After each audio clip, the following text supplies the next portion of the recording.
1. Assalamualaikum warahmatullahi wabarakatuh. Kami dari kelompok 5 akan mempresentasikan tugas kami mengenai makhluk gaib dan malaikat beserta tugas-tugasnya. Sebelum masuki presentasi, alangkah baiknya saya akan memperkenalkan diri saya beserta teman-teman saya. Saya Atsok Firmansyah. Dan saya Lalu Muhammad Yasa Satria Sakti. Dan saya Muhammad Anjudana. Adapun timelinenya yaitu pengenalan seperti yang sudah kita lewati. Selanjutnya adalah latar belakang, pemaparan tentang makhluk gaib, pemaparan tentang malaikat, dan yang terakhir adalah penutup. Yang pertama adalah latar belakang yang akan dipaparkan oleh saudara Andi Dani. Latar belakang. Mempelajari makhluk gaib penting karena merupakan bagian dari akidah dan wajib diyakini oleh umat Islam.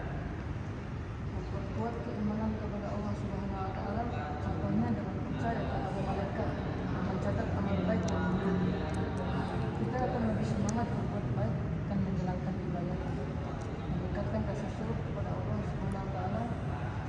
Contohnya malaikat diciptakan oleh Allah Subhanahu wa taala dengan tugas masing-masing seperti menurunkan hujan, mengatur rezeki, dan menyelamatkan orang miskin. Dapatkan petunjuk Al-Quran. Dalam Al-Quran disebutkan bahwa keberadaan makhluk seperti jin dan setan harus diyakini oleh umat muslim. Apa sih itu makhluk gaib? Makhluk itu adalah makhluk hidup yang tidak dapat dijangkau oleh indera manusia, sehingga keberadaannya tidak terlihat oleh mata manusia. Makhluk gaib juga disebut sebagai makhluk gaib, makhluk yang tak kasat mata, atau makhluk astral. Dalam Islam, makhluk gaib adalah ciptaan Allah Subhanahu wa taala yang wajib diimani keberadaannya oleh umat muslim. Makhluk gaib juga yang dimaksud adalah malaikat, jin, setan, dan iblis. Dalam Al-Quran disebutkan bahwa makhluk gaib sudah ada jauh sebelum manusia diciptakan.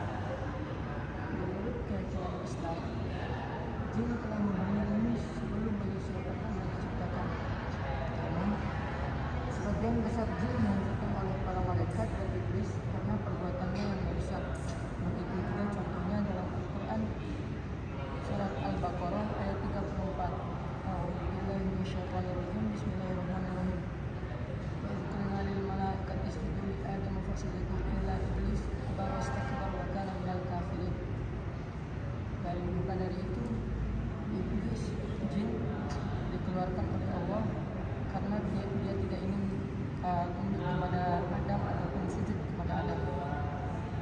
Kemudian Allah menciptakan manusia untuk menjadikan khalifah di bumi. Contohnya juga dalam surat Al-Baqarah tadi, "Idz qala rabbuka lil malaikati inni ja'ilun fil ardi khalifah."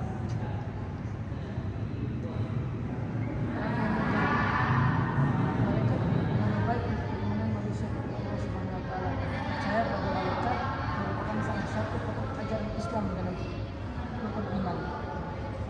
Jin, iblis, dan setan memiliki misi untuk menjerumuskan manusia dalam kesesatan. Dengan cara tipu daya, Islam melarang umat manusia untuk bersekutu dengan jin, iblis, dan setan. Baik, menjelaskan malaikat dan tugasnya. Yang pertama, malaikat Jibril bertugas menyampaikan wahyu kepada Nabi dan Rasul. Yang kedua, malaikat Mikail bertugas memberikan rezeki kepada seluruh makhluk hidup dan mengatur tanaman. Yang ketiga, malaikat Israfil bertugas menjauh sangkakala di hari kebangkitan manusia. Yang keempat, malaikat Israfil bertugas mencabut nyawa semua makhluk hidup saat ajalnya datang. Yang kelima, malaikat Munkar bertugas menanyai ruh di alam kubur, khususnya untuk orang-orang yang sering melakukan keburukan di dunia. Yang keenam, malaikat Nakir bertugas menanyai ruh di dalam kubur, khususnya untuk orang-orang yang selalu berbuat baik selama di dunia. Yang ketujuh, malaikat Wakil bertugas mencatat amal perbuatan baik pada manusia. Yang kedelapan, malaikat Katib bertugas mencatat perbuatan buruk manusia. Yang kesembilan, malaikat Malik bertugas menjaga pintu neraka. Dan yang terakhir, ada pintu surga. Oke, selanjutnya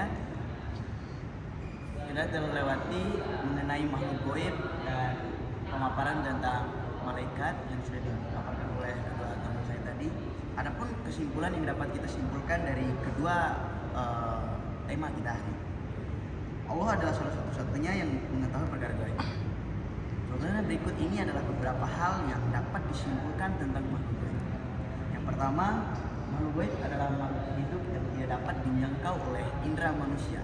Dia tidak kasat mata, tidak dapat dilihat oleh manusia. Yang kedua, makhluk gaib juga disebut sebagai makhluk halus, makhluk astral, atau makhluk yang tak kasat mata seperti yang dijelaskan pada tema makhluk gaib tadi. Terus selanjutnya yang ketiga, dalam Islam istilah gaib mencakup banyak hal seperti rezeki, jodoh, kematian, surga, neraka, dan begitupun hari kiamat. Dan yang terakhir adalah yang kita dapat simpulkan, malaikat adalah salah satu contoh makhluk gaib yang diyakini melaksanakan perintah. Oke, itu yang dapat kita paparkan dari materi hari ini.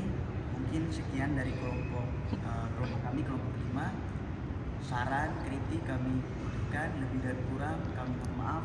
Assalamualaikum warahmatullahi wabarakatuh.